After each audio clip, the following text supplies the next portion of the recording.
वैसे इस दुनिया में लड़की होना ही जीवन को काफ़ी कठिन बना देता है। और जब आप दिखने में अच्छी ना हो, पढ़ाई लिखाई में भी अच्छी ना हो, तब सोचिए। संध्या बचपन से ही पढ़ाई लिखाई में कमज़ोर थी। रंग उसका सांवला था, नाक नक्शा भी बाकी लड़कियों की तुलना में इतना खास ना था। ऊपर से भगवान ने दांतों की बनावट भी टेढ़ी मेढ़ी दी थी।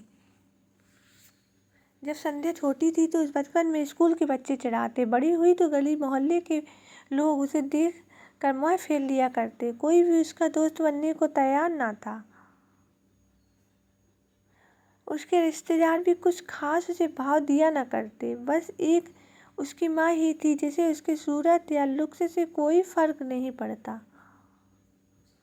माँ संध्या से और संध्या माँ से बेहद प्यार करते। दुनिया भर की आलोचनाओं को सहने की शक्ति थी माँ संध्या के लिए। जब कोई उसे डफर बोल देता या जब कोई उसे बदसूरत बोल देता, जब संध्या को शादी के लिए देखने आए लोग उसे बिना पसंद किए लौट जाते। यहाँ तक कि जब खुद के पापा ही उसे मनहूस बोल देते, तब माँ ही तो थी जो उसे समझाती थी कि लोगों के बोलने से क्या होता है, तू तो मेरी प्यारी बेटी है। भगवान के इतने सारे अन्यायों के बावजूद संध्या ने जीना सीख लिया था। वह खुश रहना सीख गई थी। जो भी गिने चुने लोग उससे बातें करते उन्हें चुटकुले सुनाकर हंसाया करती और खुद भी ठहाके लगाकर हंसा करती। इसके अलावा एक और बहुत बड़ी खूबी संध्या की थी, उसे खाना बनाने में बहुत मज़ा आता था। और न सिर्फ खाना बनाने में मज़ा आता था, उसका बनाया खाना लोगों को स्वाद आता था और वह उनको तृप्त कर जाता था। और यह उसमें अपने आप तो नहीं आया था। दुनिया के ठुकराए जाने के बाद उसने अपना सारा समय खाने की रेसिपी की किताबों, रेडियो शोज और टीवी चैनल को समर्पित कर दिए थे।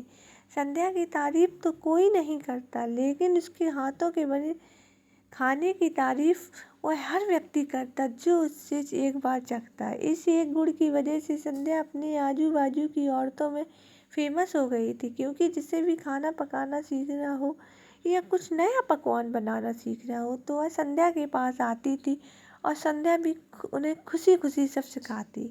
उनके पास आने वाली औरतें अच्छा खाना बनाना सीख जाती थी, लेकिन लाख कोशिश के बाद भी संध्या के हाथों का वह जादू जो सबको तृप्त कर जाता, वह कोई नहीं सीख पाता। संध्या की ज़िंदगी इन्हीं उतार चढ़ावों के साथ कट रही थी।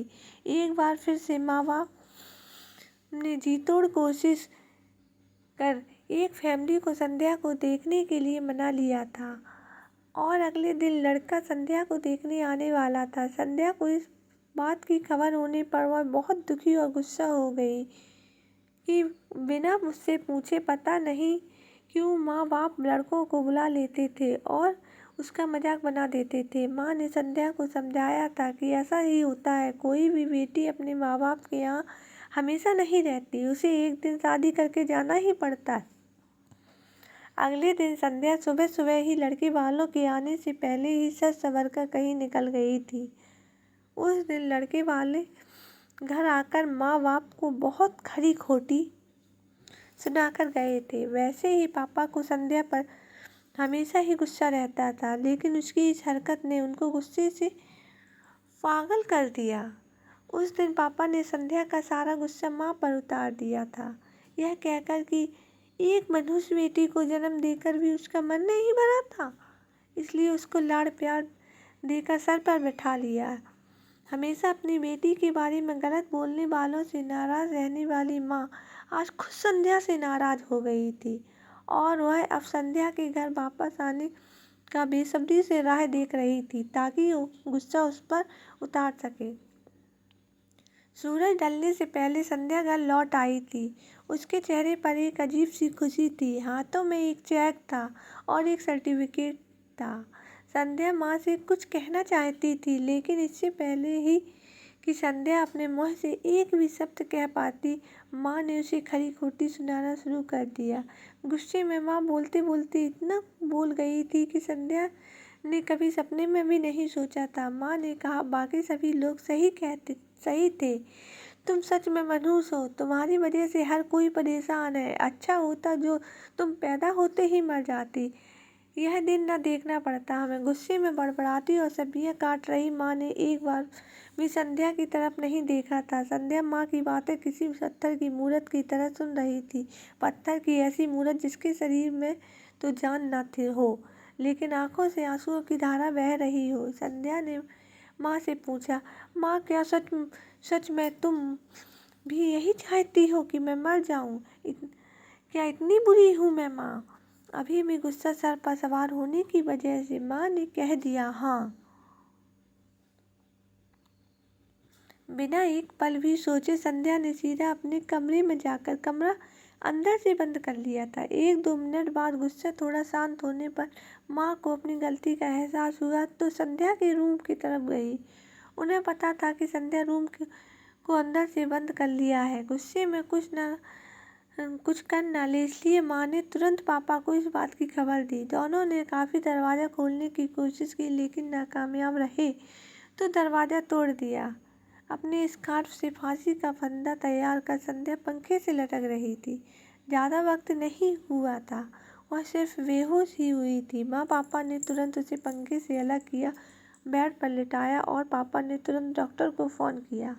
तब माँ का ध्यान बेहोश पड़ी संध्या के हाथों में एक चिट्ठी और पास ही में पड़े 5 लाख के चेक और लाइव स्टार होटल में शेफ की नौकरी के लिए कंफर्मेशन लेटर पर पड़ी, जो संध्या अपने साथ लाई थी।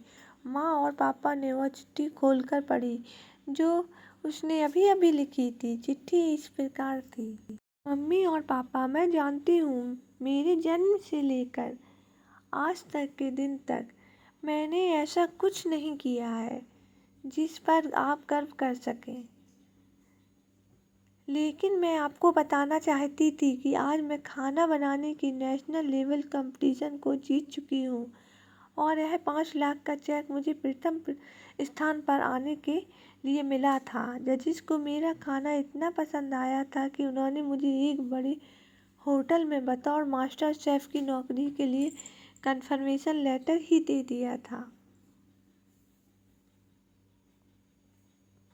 पूरी दुनिया मेरे खिलाफ है, मुझे इस बात का कभी भी फर्क नहीं पड़ा था और ना ही बाबूजी की कड़वी बातें मैंने अपने दिल पर ली थी, क्योंकि मैं जानती थी बाहर से सख्त दिखते मेरे बाबूजी अंदर से मुझे बहुत प्यार करते थे। प्यार न करते होते तो बिना मांगे मुझे कपड़े, मिठाइयाँ, पटाखे ये सब न ला कर देते। माँ के प्यार का तो कोई क्या बयां कर सकता है। मेरी माँ मेरे लिए सारी दुनिया है। जब माँ मेरे साथ होती तो मुझे किसी बात की परवाह न होती थी। मेरी माँ मेरी थी, इसलिए मुझे किसी और की ज़रूरत ना थी। मेरी माँ मेरे साथ नहीं है तो मेरी दुनिया मेरे साथ नहीं है, इसलिए मैं आज इस दुनिया को अलविदा कह कर जा रही हूँ।